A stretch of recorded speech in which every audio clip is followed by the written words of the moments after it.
So, tulad kagabi, ay wala. Umiyak ako, parang namiss ko bigla si Papa, umiyak ako. Wala akong mapagsabihan.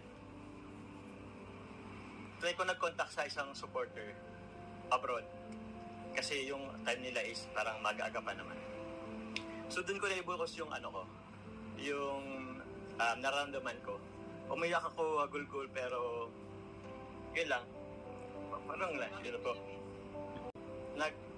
Lahat-lahat naipon. Pag ganun po, parang kailangan kong kailangan ko may mapagsabihan. Opo.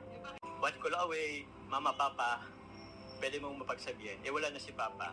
Ayoko naman umiyak kay mama kasi medyo malayo po baka maapektuhan din.